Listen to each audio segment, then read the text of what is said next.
Tumakuru railway ನಿಲ್ದಾಣಕ್ಕೆ ಸಿದ್ಧಗಂಗಾ ಶ್ರೀಗಳಾದ ಶಿವಕುಮಾರ ಸ್ವಾಮೀಜಿ ಅವರ ಹೆಸರಿಡುವ ಕುರಿತು ಮುಖ್ಯಮಂತ್ರಿಯವರ ಜೊತೆ ಚರ್ಚೆ ಮಾಡಿ ಸರ್ಕಾರ ಆದೇಶ ಹೊರಡಿಸಿದೆ ಅಂತ ಗೃಹ ಸಚಿವ ಜಿ ಪರಮೇಶ್ವರ್ ಹೇಳಿದ್ದಾರೆ.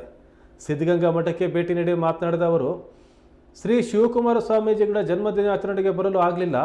ನಮ್ಮ ಕುಟುಂಬಕ್ಕೂ ಮಠಕ್ಕೂ ಅವಿನಾಭಾವ ಸಂಬಂಧ ಇದೆ. ನಮ್ಮ ತಂದೆ ಹಾಗೂ ಹಿರಿಯ ಸ್ವಾಮೀಜಿ ಜೊತೆಗೆ ಇದ್ದಂಥ ಸಂಬಂಧ ಯಾವಾಗಲೂ ಇರುತ್ತೆ. ನಾವು ಈ ಸಂಬಂಧವನ್ನು ಮುನ್ನಡೆಸ್ಕೊಂಡು ಹೋಗ್ತೇವೆ.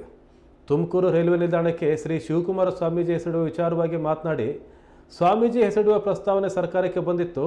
ಈ ಬಗ್ಗೆ ಮುಖ್ಯಮಂತ್ರಿಯವರ ಜೊತೆ ಮಾತನಾಡಿ ಒಪ್ಪಿಗೆ ಪಡೆದು ಆದೇಶ ಹೊರಡಿಸ್ತೇವೆ.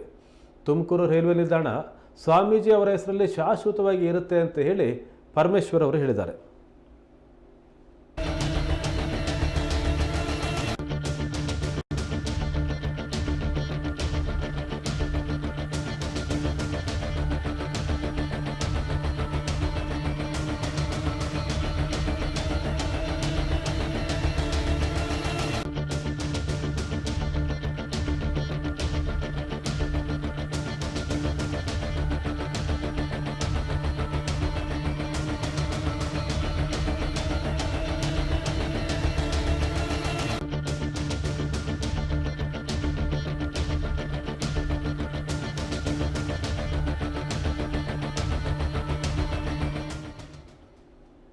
ತುಮಕೂರಿನ ಶ್ರೀ ಶಿವಕುಮಾರ ಸ್ವಾಮೀಜಿಯವರು ಶತಾಯುಷಿಗಳು, ನಡೆದಾಡುವ ದೇವರು ಅಂತಲೇ ಹೆಸರಾದವರು.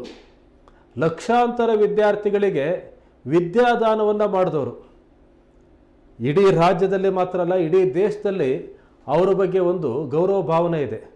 ಅವರ ಹೆಸರನ್ನು ತುಮಕೂರು ರೈಲ್ವೆ ನಿಲ್ದಾಣಕ್ಕೆ ಇಡಬೇಕು ಅನ್ನೋದು ಬಹಳ ದಿನಗಳ ಬೇಡಿಕೆ. ಜೊತೆಗೆ ಇವರಿಗೆ ಭಾರತ ರತ್ನ ಕೊಡಬೇಕು ಅಂತಕ್ಕಂಥ ಬೇಡಿಕೆಯೂ ಹಾಗೇ ಇದೆ.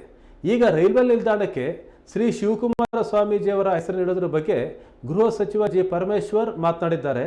ಈ ಬಗ್ಗೆ ಮುಖ್ಯಮಂತ್ರಿಗಳ ಜೊತೆ ಚರ್ಚೆ ಮಾಡಿ ಆದೇಶ ಹೊರಡಿಸ್ತೀವಿ ಅಂತ ಹೇಳಿದ್ದಾರೆ. ಜೊತೆಗೆ ಕೇಂದ್ರ ಸರ್ಕಾರದ ಒಪ್ಪಿಗೆನೂ ಬೇಕಾಗುತ್ತೆ ಅನ್ನೋ ಕೇಂದ್ರ ಸರ್ಕಾರದ ಅಡಿಯಲ್ಲಿ ಬರ್ತಕ್ಕಂಥ ರೈಲ್ವೆ ಇಲಾಖೆ. ಆದರೆ ಒಂದು ಭರವಸೆ ಮಾತನಾಡಿದ್ದಾರೆ, ತುಮಕೂರು ರೈಲ್ವೆ ನಿಲ್ದಾಣಕ್ಕೆ ಶ್ರೀ ಶಿವಕುಮಾರ ಸ್ವಾಮೀಜಿಯವರ ಹೆಸರಿಡೋದಕ್ಕೆ ನಾನು ಮಾತಾಡಿ ಅದಕ್ಕೆ ಆದೇಶವನ್ನು ಹೊರಡಿಸ್ತೇವೆ. ನಮ್ಮ ಕುಟುಂಬಕ್ಕೂ ಮತ್ತು ಸ್ವಾಮೀಜಿಯವರಿಗೂ ಅವಿನಾಭಾವ ಸಂಬಂಧ, ಅವರ ಹೆಸರು ಶಾಶ್ವತವಾಗಿ ಇರುವ ರೀತಿಯಲ್ಲಿ ನಾವು ಸದಾ ಇರ್ತೇವೆ ಅಂತಕ್ಕಂಥ ಮಾತನ್ನು ಗೃಹ ಸಚಿವ ಜಿ ಪರಮೇಶ್ವರ್ ಹೇಳಿದ್ದಾರೆ.